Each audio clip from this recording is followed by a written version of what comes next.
is just rendering. Without perception, nothing happens. No. Change creates time, not observers. All right, let's just jump right in. We are going to tackle one of the biggest, most mind-bending questions out there. Something that philosophers and physicists have been wrestling with forever. What is time? Seriously, what is it? Okay, let's get into this because it gets really, really weird. So right at the core of this whole thing is a pretty wild idea.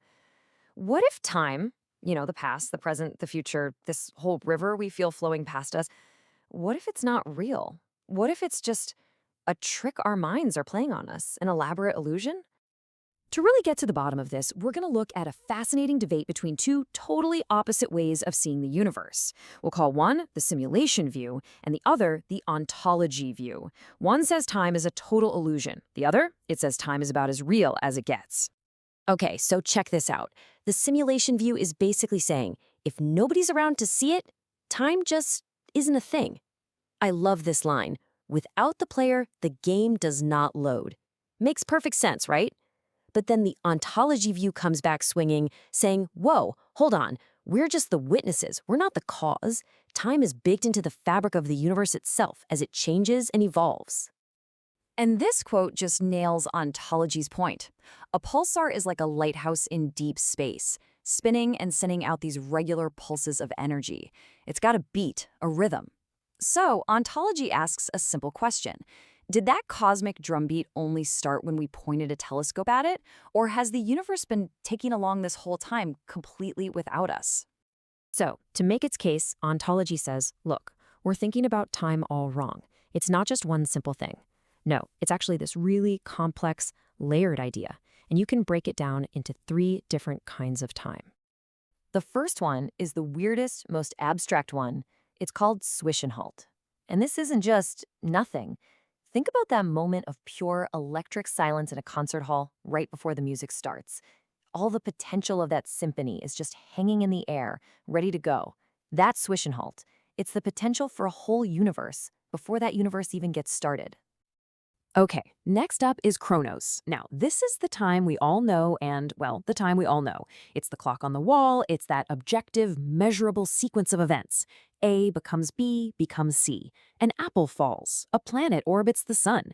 This is just the physics of the universe doing its thing, the cosmic clock ticking away, whether we're listening or not. And finally, we have Kairos. This is the big one. This is felt time. It's the meaning, the weight of a moment. You know how an hour waiting at the DMV feels like an eternity, but an hour on an amazing first date is gone in a flash? That's Kairos. The source material gives us incredible example. A mother waiting 9 months for her child to be born. That's not just Chronos. It's not just ticking off days. It's a buildup of meaning to this one huge appointed moment. That is Kairos. So if you put it all together, ontology's view is that reality unfolds in these three distinct stages. It starts as pure potential, that's swish and halt. That potential then kicks off a sequence of physical events, that's Chronos. And then finally, we conscious beings experience that sequence and give it all meaning, and that is Kairos. And this whole idea brings the entire argument right to the edge of the ultimate mystery. The very, very beginning. Like before the Big Bang. What was there? And it's here that these two worldviews have a massive head-on collision. See, the simulation view says that before everything, there was just emptiness, a total lack of anything, a void that's just void. But ontology's Zwischenhalt is completely different. It's a void that's pregnant with possibility. It's like a bow that's been pulled all the way back, vibrating with all the potential energy of the era's flight, just waiting to be released. And this is the whole ballgame, right here. For the simulation camp, saying there was nothing is just the end of the conversation. It closes the book. But for ontology, that pre-cosmic state kept the book open, just waiting for the first sentence of the universe to be written. That is a profoundly different way of looking at existence itself. But of course, the simulation view has a really powerful and, you got to admit, pretty elegant comeback. It looks at ontology's three complicated types of time and basically says, you're making this way too hard. It all boils down to one simple thing. And the comeback is this. All your fancy concepts, your potential, your sequence, your meaning, none of it means a thing without a mind to perceive it. The bow isn't drawn, the flight of the arrow is totally irrelevant, and where it lands has zero meaning if there's nobody there to watch. For the simulationist, it all begins and it all ends with consciousness, period. So where does all this leave us? I mean, this isn't a debate we can settle with an experiment. There's no right or wrong answer here. It really comes down to a philosophical choice about what kind of universe you think we're living in. Do you go with the simple, clean, human-centered view that time is just an illusion our brain cooks up? It's a tempting idea, right? It puts us, humanity, right at the center of everything.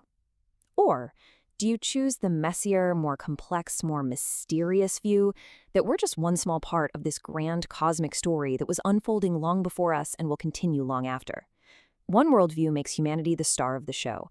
The other sees us as just a character in a much, much larger play. And in its final plea, the ontology view leaves us with this image. It says that calling everything an illusion is like choosing to stay in Plato's cave, just happy watching the shadows on the wall. The harder path, it argues, is climbing out into the real world, into the sun. But of course, the simulationist would probably just reply that there is no cave and there is no sun until an eye is there to see them. So the debate leaves us at a crossroads. Is reality a story that we ourselves write, or is it a story we're just incredibly lucky enough to be able to read? The choice of which story to believe, well, that's up to you.